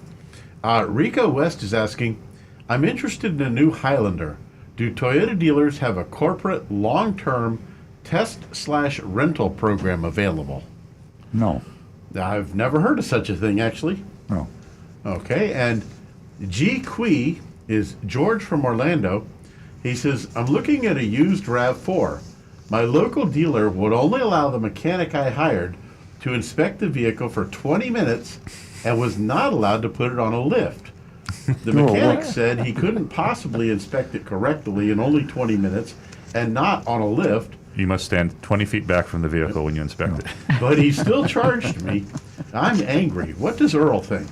I didn't understand. He wouldn't allow who to look at the dealer would not allow the independent mechanic to put the car up on a lift and would only allow him 20 minutes to look over the car. I'm assuming they came to the dealership. They must have brought him to the I understand dealership. not letting another mechanic doesn't work. They're operating a lift. Right. But 20 minutes, you should give him some more time for sure. Okay, again, I'm still confused. So the texter or the commenter says they brought in a mechanic to the dealership to look at the used car, the RAV4 they're going to buy. Oh, okay. And the dealer said he's got 20 minutes to look at the car and he can't use the lift. Simple answer, don't buy the car, leave. Just, you just say, that's ridiculous, I'm out of here. Yeah. And I've got RM says, when would be the next best time to buy a new vehicle looking to purchase a 21 Highlander? The end of the month Today. Is always, well, the end of the month varies when you get to this time of year because it's the end of the year. And Stu was alluding to the fact that Toyota ends their month on January the 4th, but that doesn't mean that Chrysler or Chevrolet or the other ones are using that same day. Usually the end of the month, calendar month, you pretty much miss the end of the year. Certainly you don't have time to do homework between now. I have seen, just doing the research for the mystery shopping, there is most of them are going through the 4th, even Greco Ford, all their incentives. So I think it's when it ends on a weekend, it might be coming. It's too late to do your research and due diligence between now and the 4th. Today's the 2nd. So I would say January 31st is a good time. The month end is counterintuitively good time to buy a car because of the incentives to the dealers, the salespeople, the sales managers, and it's a good time. Yeah. Do your research, get the best price on January 15th. And hold that best price in your pocket. At the risk, I'm not going to say the word Toyota. I'm just going to say there are additional things that are happening at the end of the year. I've seen it on all the manufacturer sites. That does there's going to be incentives, but there probably won't be as big. You're going to have to rely on dealer motivation to sell it at a lower cost, as opposed to getting that. So play that up on the last day of the month. If you go to January 31st, play up the fact they might, in January, they very might well have a hard time hitting their quota. And so you might be that one sale that puts them over. So use that to your advantage. And the last one I have here is Negan1 says, Hi Earl, I have a question. Why is every month Truck Month? All the brands I see commercials for Truck Month. It's the hottest thing on the market. Trucks are hot. People are buying trucks for a lot of reasons. Psychologically, mainly, trucks are not used for what trucks are built to do. trucks are, make you feel good. You ride higher, you feel macho, whatever it may be. Good visibility, there are a lot of reasons. Cheap fuel, cheap gas. So they know you want to buy trucks. Also, trucks are the most profitable vehicle. Ford has the #1 selling vehicle in the world. That's the F-150. And they make more money on the trucks. The bigger the truck, the nastier the truck, the more money they make on the truck. So if you have a truck that's selling for $85,000 or $90,000, and a lot of them do today, you're looking at a huge percentage profit to the manufacturer and to the dealer. You go down to a little car or subcompact, the dealer's profit might be $1,000. You go to a big fat truck, the dealer's profit could be $25,000. So everybody wants you to buy the truck that will make them the most money. Okay, Not a vehicle that'll make it the most money. I have a question for you men. There's 4 of them in here, folks. And are there more women on the road driving trucks? Sure. I would say so. I can say that just speaking from our dealership, that we have a majority of female customers, slightly, and we are selling a majority of trucks, but that also includes SUVs as well. So see, people, SUV is not a truck. SUV is an SUV, and a truck is a truck. But there's the industry parlance clumps them all together. So you have vans, SUVs, trucks. So pickup trucks, let's call them pickup trucks. Sure. Not a lot of women drive pickup trucks. Mainly men drive pickup trucks. But women like the SUVs. They like them because they ride higher, and women are shorter. Yeah. Ladies, my point is that I have $50 here for one more female caller. And did you hear the word majority being used? Yes, you are a majority, not a minority. You are a big part of the auto industry. And for these car dealers not to recognize that, that is financial disaster. Give us a call toll free at 877-960-9960. Back to Stu. Okay, we got a question. Sounds like it's a Rick question. How good is the cabin air filter we have in our cars? Is it a HEPA filter? Can it filter out COVID? 99% of them are just a kind of cotton paper mesh. I would say it's unlikely. They cannot hamper. They cannot filter out COVID. They cannot. Yeah. Can you get a HEPA filter in a cabin air filter? I've never seen a HEPA filter for a car. Activated charcoal, yes, that helps reduce odors, but never a HEPA filter, and nothing that would actually filter COVID. Okay.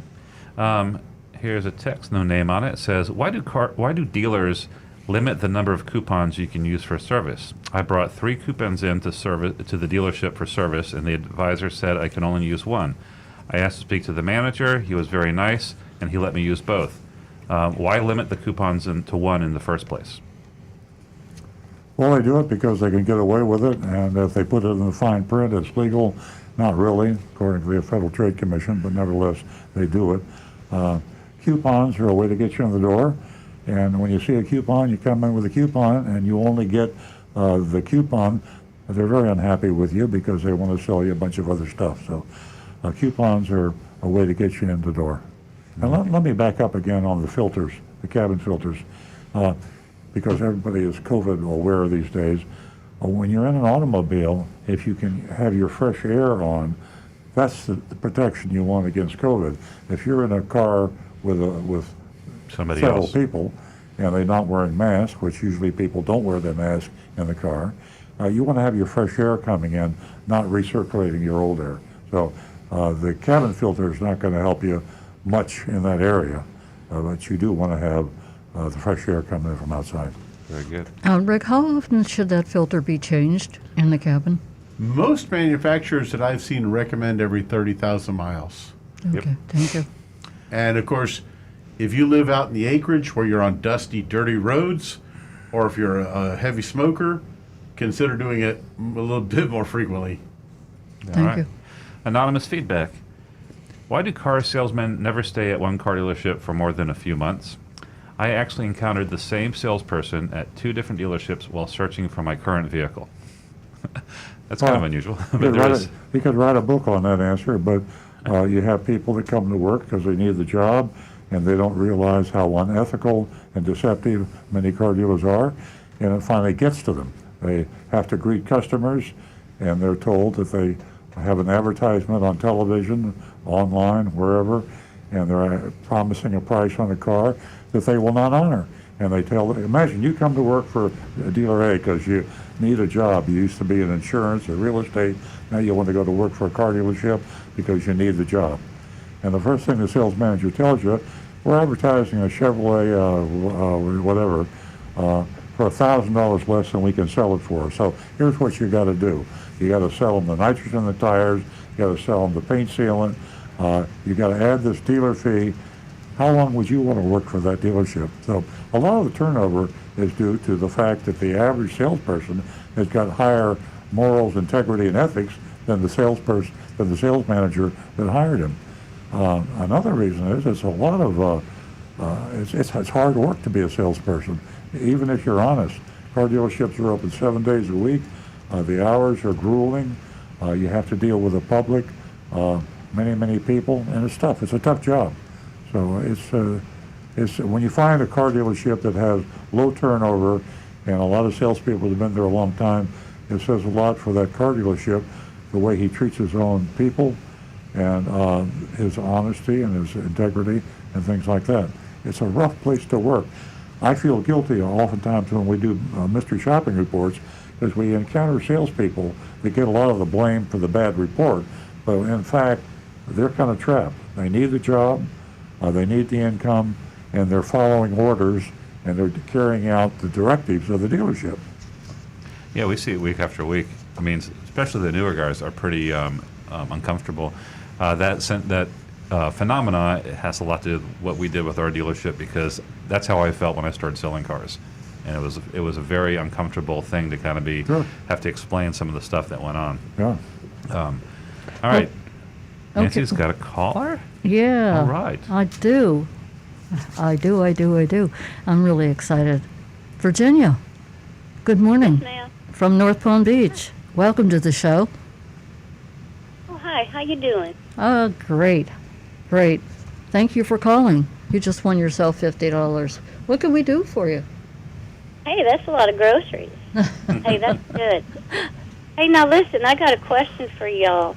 I was in there recently, Earl Stewart's, for the first time I have a Toyota 2014 Tundra, and it's a four-wheel drive, and I bought it used, and I bought it just a year ago.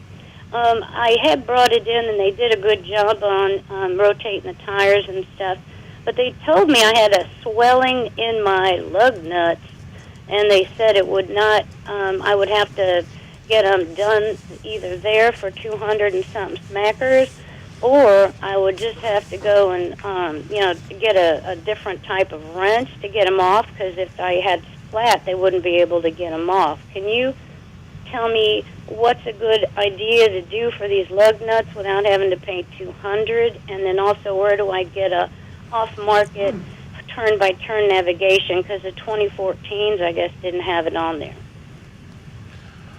For the navigation thing, I would stick with your phone.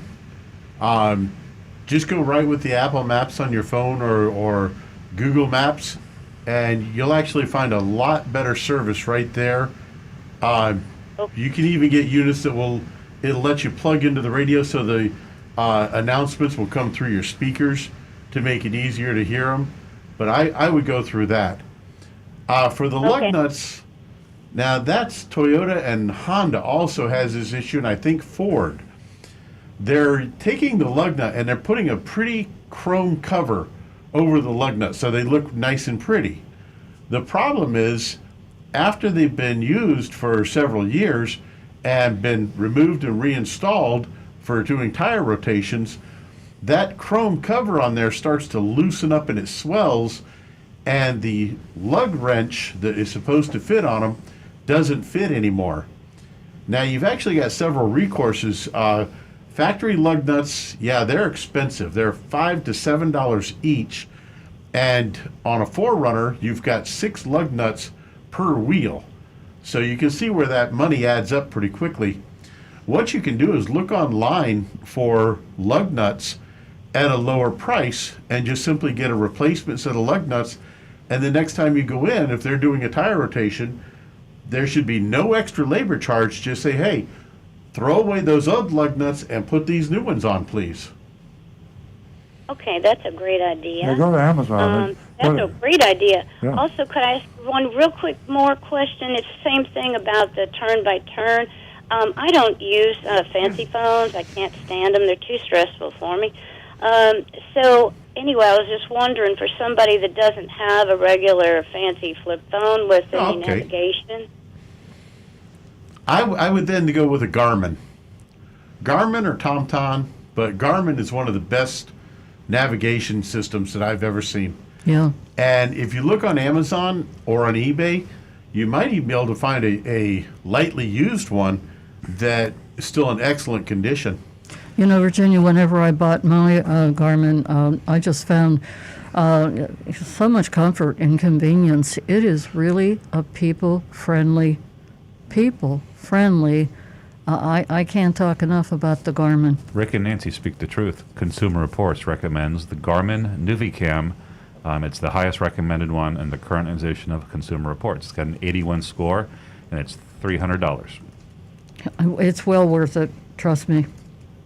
So, okay, I was wondering if it'd be worth it just to go to a junkyard or something and see if they've got an old turn-by-turn that I could have installed. Mm-hmm. Well, how long are you going to be using your Garmin? Is it like an investment? I need it because I'm like wrong way Feldman, and if there's a neighborhood you don't want to invest in, I'm there because I'm always lost. So I just can't help it. I just get lost, and so that's why with my navigation system I had on my Silverado, I was always getting to my destination. But this way, oh my God, I'm lost bad. So. Yeah. I appreciate all of you. I know I'm taking up an awful lot of your time. Oh, no. You're an important caller. Well, the other option was new vehicle, and I've already been to Earl Stewart about those two, just to get a turn-by-turn. So I think that's a little excessive, wouldn't you? Well, Virginia, I have to add to your statement about expensive cars. Consumer Report is a fantastic place to go, and it is just amazing the amount of money that you can save yourself, whether you purchase a new car or a used car.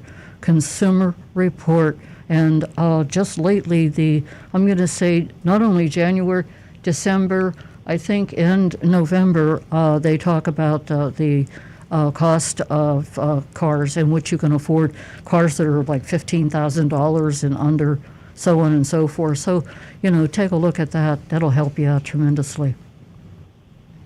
Okay. Well, listen, I appreciate you all for taking the time, and I appreciate the extra $50. That's a lot of groceries. I appreciate that to Earl Stewart. Yeah, that's a lot of cabbage. Hey, listen, It Virginia. sure is. Thank you. Thanks for calling and spread the word. I will. Thanks so much for answering my lug nut questions, too. Yes, Okay. they're very Thank important to your tires. Okay, thank you. Bye-bye. All right, anonymous feedback. Has your dealership fared well during the coronavirus pandemic? Did you ever have to close, like back last spring? Have you had it spread at your dealership? Funny you should ask that question. We're having a record profit year, and right after the corona hit, we thought we were going out of business. It was a scary time for us.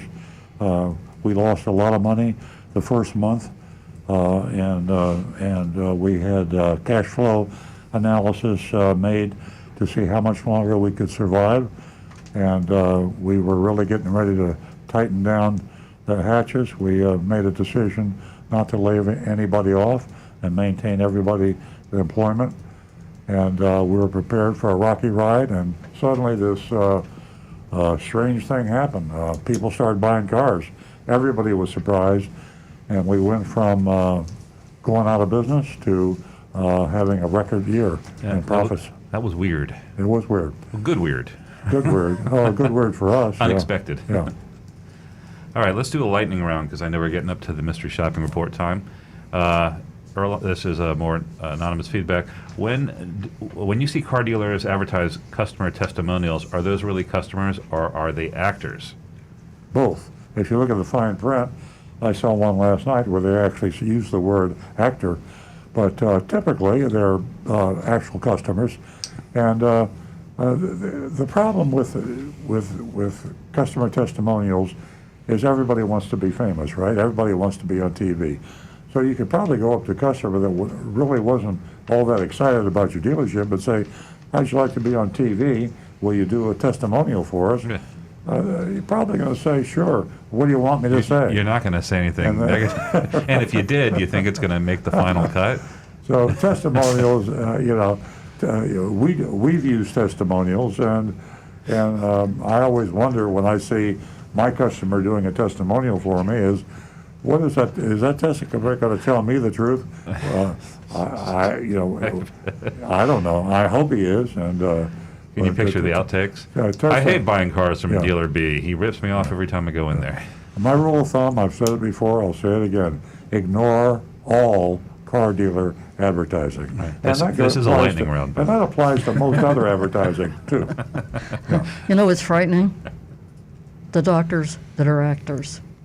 Oh, yeah. He's probably a dog catcher. I'll say this. I'll make a lot of lawyers mad.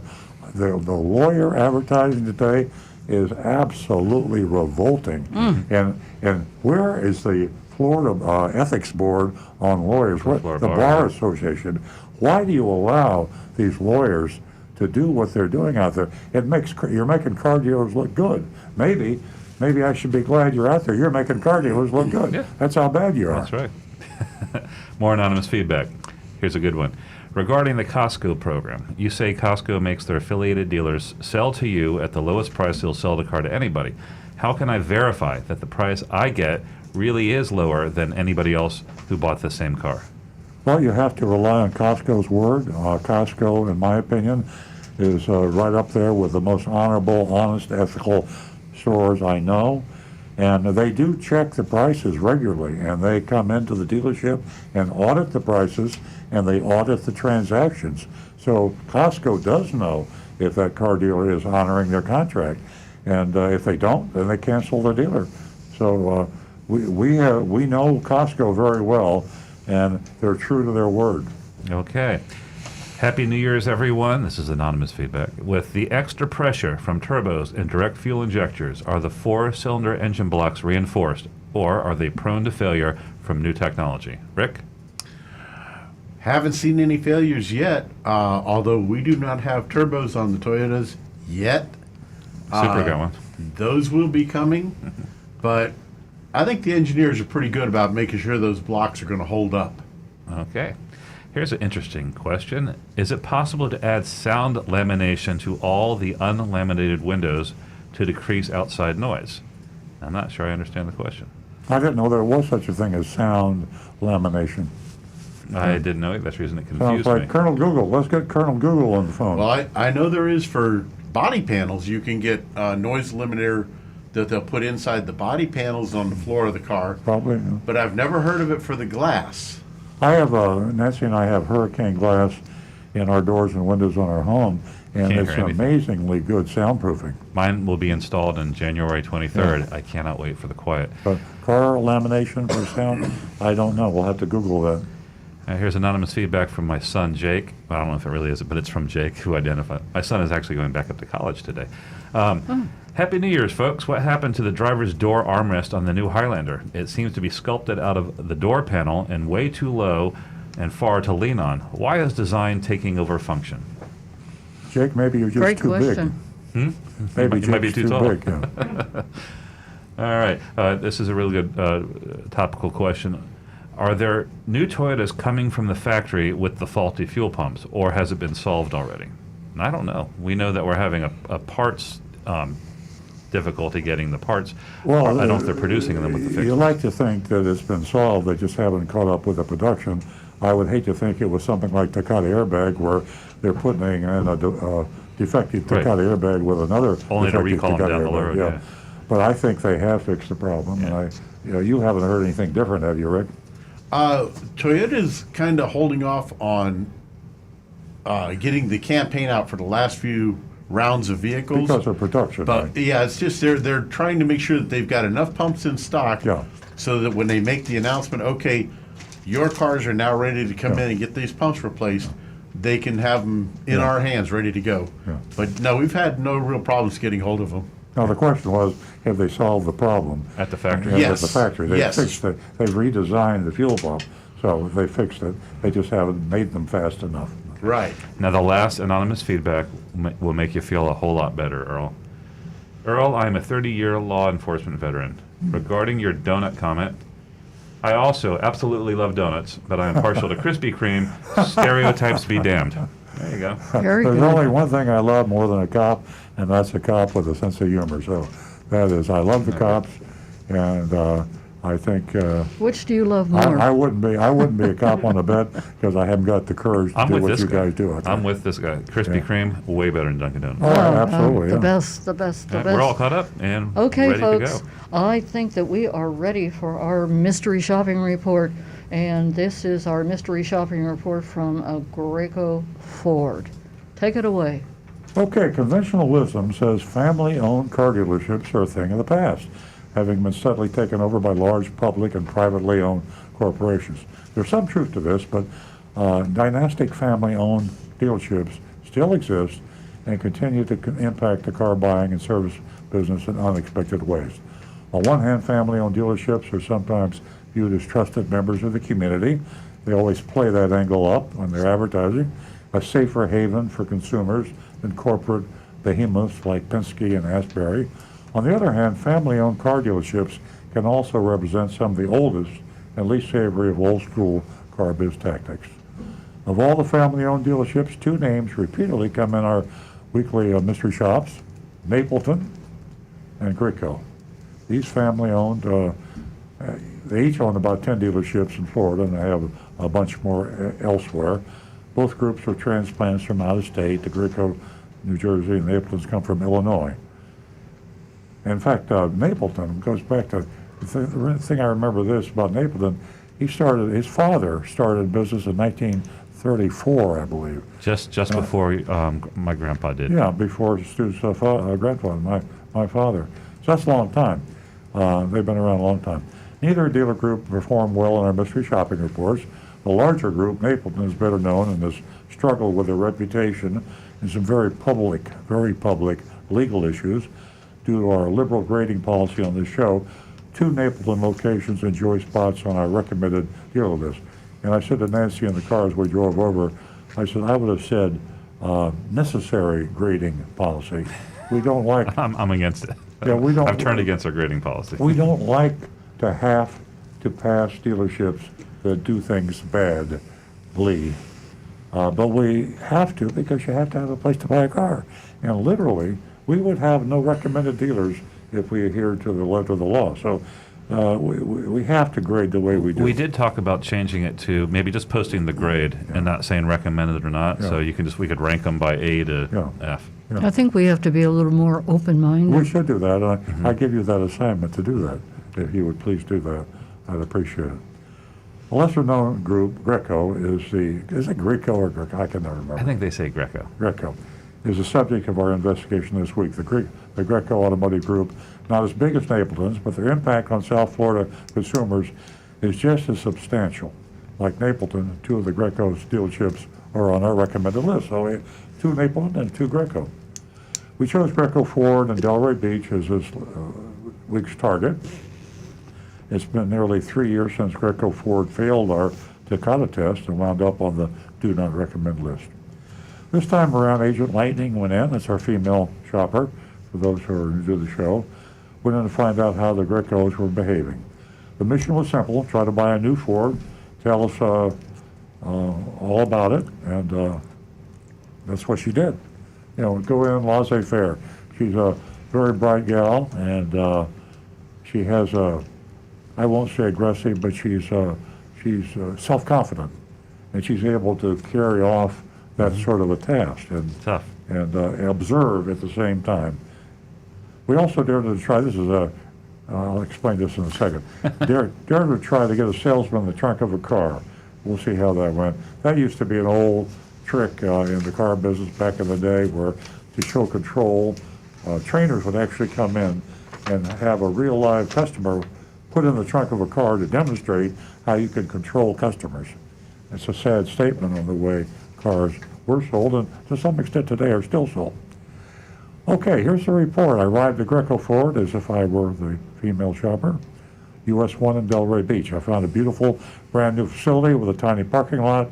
I found a spot near the service department and made my way to the new car showroom. Once inside, I was approached by 3 different people. Interesting. Aggressive.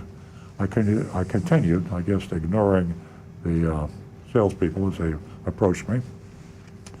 I went to the front desk because I prefer to establish a little control by asking a receptionist to call a salesperson for me. I think everybody should do that, by the way. I think you should go to the receptionist and have a salesperson assigned. And for that, because I think when you get the one who runs up to you is the most aggressive salesperson, it's probably not going to be the best experience. Plus the fact you're not necessarily on record. If you're on record, if you go to the receptionist, you are in the computer. The receptionist will see to it that your information is logged, probably, and then you have a little bit of a record, so you're less likely to have a rogue salesperson that denies everything you said he did to you. You don't want the crazy one that gets you at the car door. No. I observed that. You have to watch out for the one that looks crazy. Right. I observed mask wearing by all employees. Okay, there's a kudo. There's a plus for Gritco. Maria was a receptionist, and she called for a salesperson. Gabe answered the call. He introduced himself, and I gave him my cover story. I was there to take advantage of a year in savings and surprise my husband with a new Ford F-150 pickup truck. Gabe said I was in luck, that he still had some in stock, and I just checked earlier, there were 43, which is, to me, more than some, but they like to give you an idea Puffery. of urgency. We only have a few. That's what they want you to believe. He led me to a desk, and we went through the question and answer session. I've grown accustomed to that, including a series of questions to determine what rebates, discounts, that I qualify for. Then he entered all of my vital statistics into the computer. I described the truck I wanted for my husband, a 4x4 XLT crew cab, preferably gray. Gabe quickly found a 2020 model in stock with an MSRP of $56,230. Now we're going to talk about MSRP a little later, but as an aside, always know the MSRP of the car you buy. And you have to be careful, is it the true MSRP, not the dealer MSRP, dealer list or whatever they want to call it, not the market price, the MSRP, very important. After we finished, Gabe led me to the 3rd floor of their parking garage where the F-150s were kept. Along the way, he showed off the high-tech features of his parking garage, like electronic doors, fingerprint readers that came with a recent model. We found the truck and Gabe asked me to wait while he got the keys. Refreshingly, he was back in less than 2 minutes, but I still wasn't sure why he didn't get the keys before he went upstairs. They found the truck before they went up. Maybe he forgot. I think he forgot, yeah. So what? Gabe took his time, maybe he had to go to the bathroom. You don't know. Gabe took his time demonstrating all the features, then he said they had this truck advertised online for $42,688, and that he would do his best to get me as close to that price as possible. Which I think is a funny thing. Yeah, that's, only in the car business. If you went into Publix and the guy, just put the stuff on the shelf, you say, where's the ribeye? Where are the ribeye steaks? He says, well, the ribeye steaks are in the back on the right, and they're $12 a pound. I'll try to get you that close to $12. As close to that price at the cashier as we can. In any other retail, the price is the price is the price. The car dealership, you heard it. Hey, we're advertising this for $42,688. Let me see what I can do. We'll try to get it close to that price when we really sell it to you. But, geez. Anyway, yeah.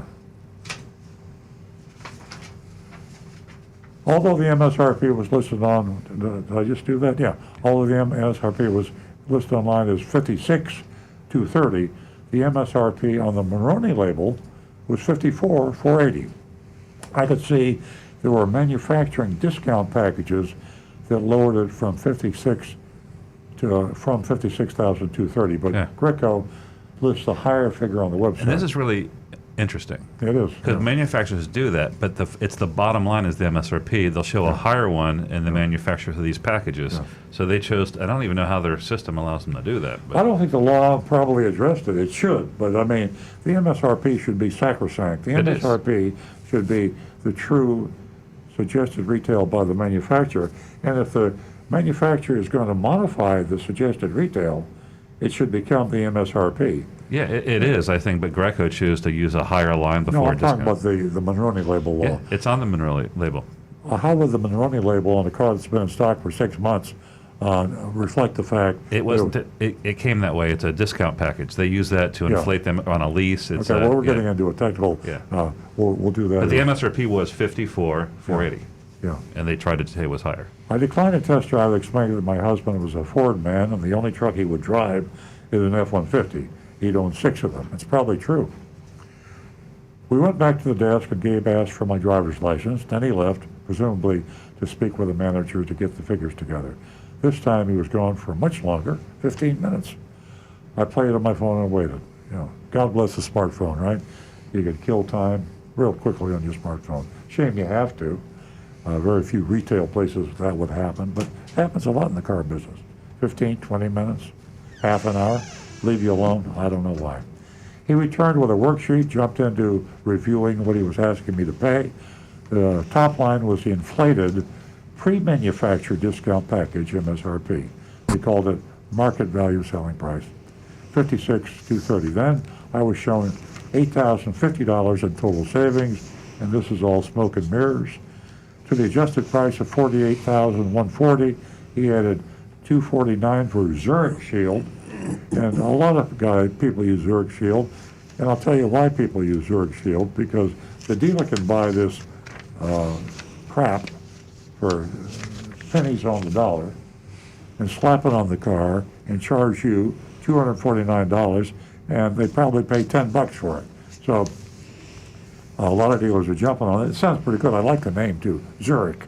Zurich, Switzerland, conservative, honest, Very reliable. stable sounding. Zurich Shield. Yeah, right. Really sounds good. Which, in fact, it sounds better than polyglyco, doesn't it? It sure does. I meant to say Toyogard, but to the adjusted price of $48,100. Okay, we just did that. Oh yeah, Zurich Shield. I call it rusted dust. That's the old saying for that kind of nonsense. $139 in taxable fees. That's another name for dealer fees. And then here's the real dealer fee that they don't refer to as taxable fee, $999 for dealer dock. And then we got $33.09 in sales tax. That's legit, hopefully. And $719 in non-tax fees. Out the door price, $53,599. $53,599. I told Gabe I was interested in Zurich Shield. I wasn't interested in Zurich Shield, but he insisted that it was an enormous value here in sunny and salty South Florida. There he is, sales pitch. He said we would need it. In any case, whether you need it or not, we ain't going to take it off. It's pre-installed. You really need this, and even if you don't need it, we're not going to take it off. It's on every car. Okay. SOP, dealers do this all the time.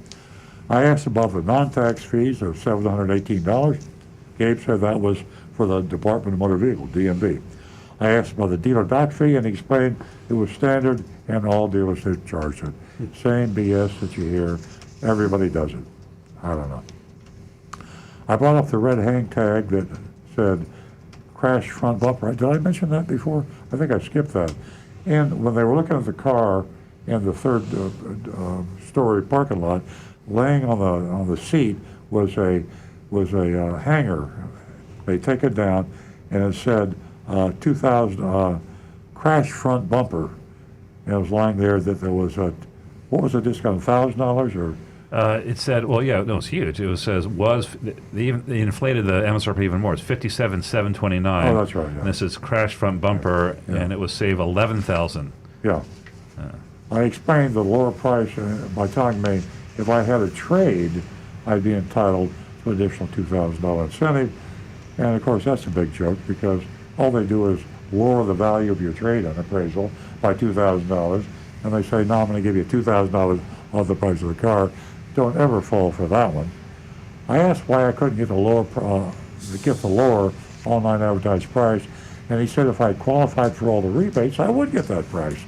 But I didn't qualify. For one, I didn't have a trade-in. Okay, that's another $2,500 required that I finance with Ford credit. I asked if anyone ever qualifies for all the rebates. And he said he had one customer one time who qualified for all the rebates. So again, BS, nonsense, standard operating procedure, unfortunately. I said I need to think things over and stood up to leave. Gabe was walking me through the showroom, and I remembered my second mission to get him in the trunk of a car, and she got him in the trunk of the car, and that's really cute. And she said she had a bet with her girlfriend that he couldn't get the salesperson to get in the trunk of the car, which shows she has the wherewithal and the courage to do stuff like that. You know, you ask somebody to do something, you look them in the eye, you can control a lot. And salespeople are all very good at that. In this case here, he was the controlee, and Agent Lightning was a controller. Okay, this is the tamest Greco shop to date. Aside from playing the unobtainable rebate game, the inflated MSRP, and the hidden fees, it reminds me of Lincoln. Other than that, Miss Lincoln, how did you enjoy the play? Aside from that, Ms. Lincoln, how did you enjoy the play? Anyway, the whole thing was.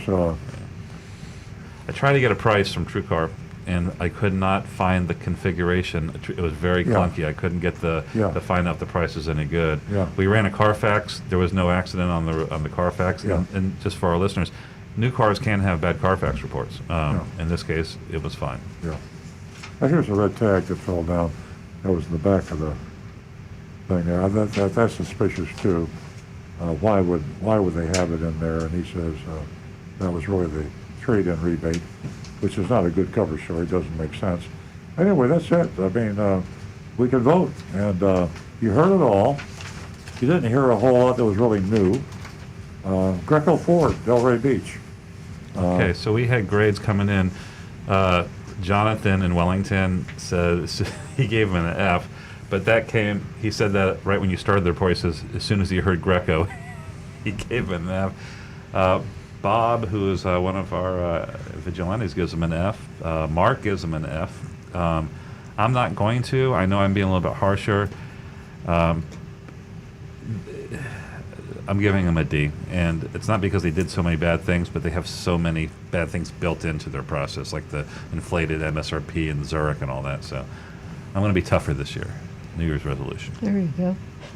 Okay, Rick, you want to go? I've got Tim Gilliland with a D and Mark Smith with a D, and myself, I'll give them a D minus.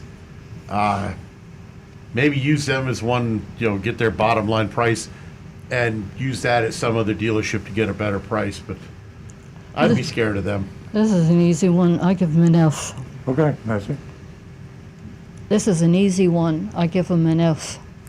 We got two more that came in. Martha gives him a D, and Linda, this is very charitable, Linda, a D minus. Okay, I was gonna give an F. I'm gonna give him a D because Stu has promised that he will start grading these things by grades, and I think we need to do that because we're seeing enough C's and even B's, and we should just have one list of recommended. So we're gonna pass them, but we're gonna give them a D, and they should be at the bottom of the list. And they squeak by. Greco, you squeak by. We're coming back again. Clean up your act. Absolutely. Ladies and gentlemen, thank you so much for tuning in to Earl on Cars. We will be right back here next week. Stay safe. Have a wonderful weekend.